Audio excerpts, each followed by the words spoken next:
इस कहानी की शुरुआत में हम फीफी नाम की एक छोटी सी लड़की को देखते हैं जो अपने मॉम डैड के साथ बैठी होती है और उसकी मॉम उसे बता रही थी कि अब साइंस ने इतनी तरक्की कर ली है कि वो हमें चांद और पृथ्वी के बीच की दूरी भी बता सकती है। इस पर फीफी के डैड उससे पूछते हैं कि क्या मैं तुम्हें चांद के साइंस के बारे में और बताऊं। इस पर फीफी अपने डैड को साफ साफ मना कर देती है क्योंकि वो अपनी मॉम से चांद से जुड़ी कहानियाँ सुनना चाहती थी। उसकी मॉम उसे मून गॉडेस की कहानी सुनाती है कि किस प्रकार 1000 साल पहले मून गॉडेस पृथ्वी पर ही रहा करती थी और वो एक योद्धा से प्यार करती थी।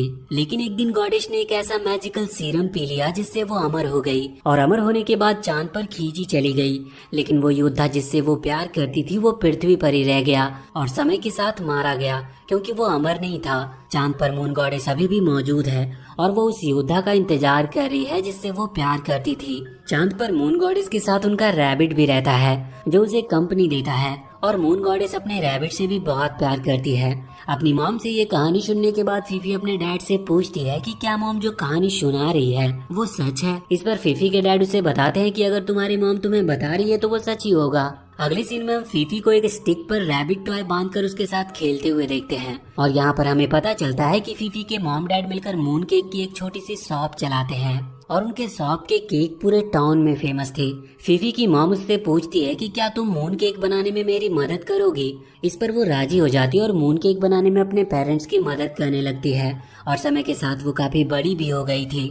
वो हमेशा मून केक बनाने में अपने पेरेंट्स की मदद किया करती थी और उनके साथ मिलकर टाउन में मून केक सेल करती थी और लोगों को भी उनका मून केक बहुत पसंद आता था। लेकिन एक दिन अचानक से फीफी की मॉम की तबीयत खराब होना शुरू हो गई और जल्दी उनकी डेथ हो जाती है। फीफी की मॉम ने मरने से पहले उसे एक रैबिट गिफ्ट किया था जिसे फीफी हर समय अपने साथ रखती थी। अब धीरे धीरे 4 साल बीत गए और हम फीफी को अपनी मॉम की तस्वीर के सामने उनसे मून केक शेयर करते हुए देखते हैं क्योंकि फीफी आज भी अपनी मॉम को काफी ज्यादा मिस किया करती है। अब वो अपने डैड के साथ ही टाउन में मून केक सेल किया करती थी और साथ ही साइकिल से मून केक डिलीवर भी किया करती थी। लोग खुशी से फीफी के मून केक खरीदते थे और अब फीफी अपने डैड के साथ रहना सीख गई थी। एक दिन जब वो मून केक डिलीवर करके घर वापस आती है तो अपने डैड के साथ उनकी फ्रेंड को देखती है और वहाँ फीफी के डैड की फ्रेंड का बेटा भी वहाँ पर आया हुआ था। वो समझ जाती है कि उसके डैड अपनी फ्रेंड से शादी करना चाहते हैं लेकिन फीफी को अपने डैड की फ्रेंड और उनका बेटा बिल्कुल भी पसंद नहीं आता।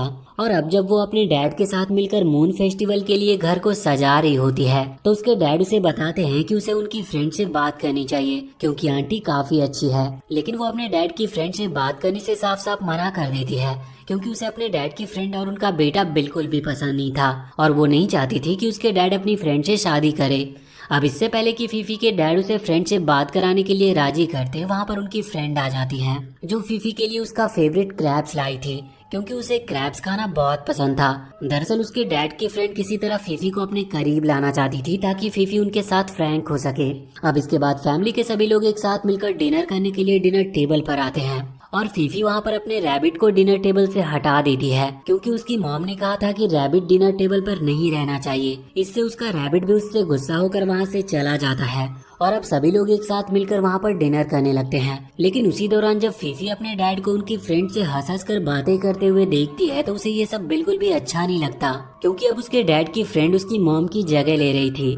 फीफी को अपनी तरफ देखता देखकर उसके डैड की फ्रेंड उससे पूछती है कि तुम्हारे डैड ने बताया है कि तुम आज भी मून गॉडेस की कहानियों पर विश्वास करती हो। दरअसल सभी को पता था कि मून गॉडेस की कहानियाँ सिर्फ एक कहानी है लेकिन फीफी को आज भी मून गॉडेस की कहानी पर पूरा विश्वास था और वो आज भी सभी को समझाने की कोशिश करती थी कि मून गॉडेस की कहानियाँ सच है। अब फीफी अपने डैड से पूछती है कि क्या आपको भी लगता है कि मून गॉडेस की कहानियाँ झूठी है। उसकी बातें सुनकर उसके डैड सभी के सामने कुछ भी नहीं बोल पाते जिससे फीफी काफी दुखी होती है क्योंकि इसका मतलब था कि उसके डैड को भी मून गॉडेस की कहानियों पर विश्वास नहीं है।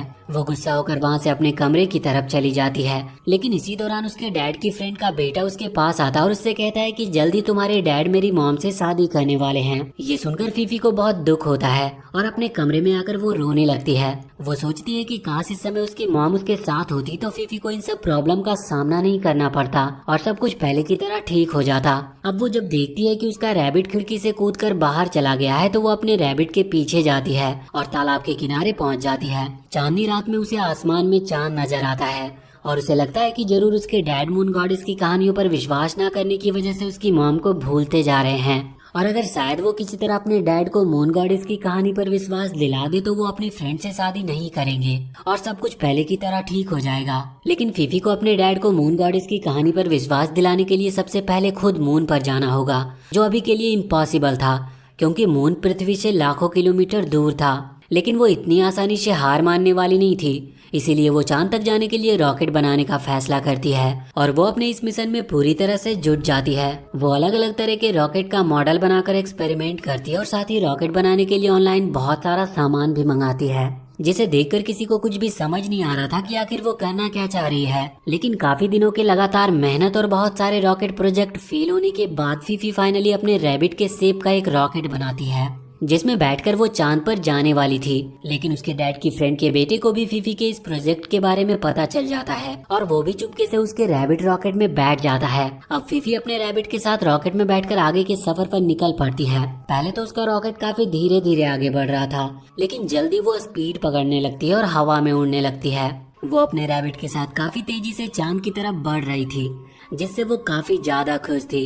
लेकिन अगले ही पल उसके रॉकेट का फ्यूल खत्म हो जाता है और वो अपने रॉकेट के साथ तेजी से नीचे गिरने लगती है। और उसी दौरान उसके रॉकेट में छुपे हुए अपने डैड के फ्रेंड के बेटे के बारे में पता चल जाता है, जिसे रॉकेट में देखकर वो पूरी तरह से हैरान थी। लेकिन अब इससे पहले कि वो दोनों रॉकेट के साथ नीचे धरती पर गिरते, चांद से आती हुई एक रोशनी उनके रॉकेट के ऊपर पड़ती है, जिसके बाद उनका रॉकेट उस मैजिकल रोशनी में अपने आप ही चांद की तरफ बढ़ने लगता है। चांद के पास पहुंचने के बाद अचानक से कुछ मैजिकल जीव उनके रॉकेट के साथ खेलने लगते हैं, लेकिन फाइनली किसी तरह उनका रॉकेट चांद पर लैंड हो जाता है, जिससे फीफी काफी खुश थी। अब वो मैजिकल क्रिएचर उन दोनों को अपने साथ उड़ाकर मून गॉडेस के किंगडम में ले आते हैं, जो कि देखने में काफी ज्यादा खूबसूरत था और बिल्कुल बीच में मून गॉडेस का प्यारा सा पैलेस बना हुआ था। अब फीफी से मिलने के लिए मून किंगडम के मैजिकल मून केक आते हैं, जो फीफी से बात भी कर सकते थे। मून केक्स मून किंगडम में फीफी का स्वागत करते हैं और फिर इसके बाद वो दोनों को अपने साथ उस जगह पर ले जाते हैं जहाँ पर मून गॉडेस खुशी से गाना गा रही थी। मून गॉडेस के पार्टी में जाकर वो दोनों खूब एंजॉय करते हैं और गाना खत्म होते ही फीफी मून गॉडेस के गले से लग जाती है। मून गॉडेस से मिलकर वो बहुत खुश थी और वो मून गॉडेस को अपने साथ एक सेल्फी लेने को कहती है, ताकि वापस जाने के बाद वो उस तस्वीर को अपने डैड को दिखाकर ये साबित कर सके कि मून गॉडेस सच में होती है। उसके कहने पर मून गॉडेस फीफी के साथ एक सेल्फी ले लेती है, लेकिन वो उस तस्वीर को फीफी को देने के बदले अपने लिए लाए गए गिफ्ट की मांग करती है। अब क्योंकि फीफी मून गॉडेस के लिए कोई गिफ्ट लाई नहीं थी, इसीलिए वो मून किंगडम के मैजिकल चिकन के साथ मून गॉडेस के लिए एक प्यारा सा गिफ्ट ढूंढने निकल पड़ती है। और वो लड़का फीफी के रैबिट के साथ मून गॉडेस के पैलेस में ही रहता है। फीफी के वहाँ से जाने के बाद वो लड़का सोचता है कि क्यों ना वो मून गॉडेस के पास से फीफी के साथ सेल्फी वाली तस्वीर चुरा ले, और वो ऐसा करने की कोशिश भी करता है। लेकिन इस दौरान वो एक जगह पर कैद हो जाता है और वहीं पर फंस कर रह जाता है। मून गॉडेस इस बात को लेकर काफी ज्यादा परेशान थी कि वो उस योद्धा से दोबारा कभी नहीं मिल पाएगी जिससे वो प्यार करती थी। अगले सीन में हम फीफी को देखते हैं, जो मून किंगडम के मैजिकल चिकन के साथ मून गॉडेस के लिए एक प्यारा सा गिफ्ट ढूंढने के लिए जा रही थी। लेकिन उसी दौरान आसमान से अचानक से टूटे हुए तारों की बारिश होने लगती है। लेकिन वो किसी तरह इन सबसे बचते हुए मून के दूसरे साइड अपने क्रैश हुए रॉकेट के पास पहुंचती है। अब उसे अपने टूटे हुए रॉकेट शिप में मून गॉडेस का वो टॉय दिखाई देता है जो फीफी की मॉम ने उसे दिया था।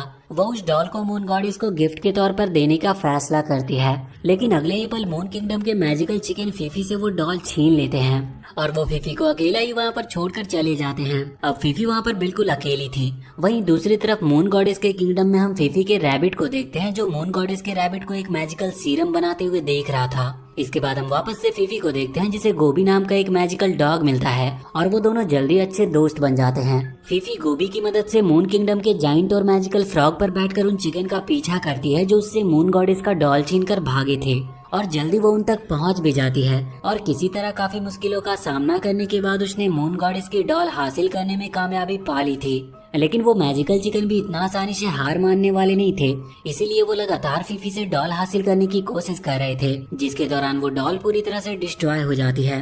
फीफी ये देखकर बहुत दुखी होती है, क्योंकि सिर्फ डॉल की मदद से ही वो मून गॉडेस को खुश करके उससे अपनी सेल्फी वाली तस्वीर हासिल कर सकती थी और अपने डैड को ये विश्वास दिला सकती थी कि मून गॉडेस सच में है। वो दुखी होकर अपने साथ लाई मून केक खाने लगती है और इसी दौरान उसे मून केक के अंदर से एक टूटे हुए लॉकेट का हिस्सा मिलता है जो मून के शेप का था। लॉकेट के टूटे हुए उस हिस्से को देखकर वो समझ जाती है कि यही वो गिफ्ट है जिसके बारे में मून गॉडेस उससे बात कर रही थी।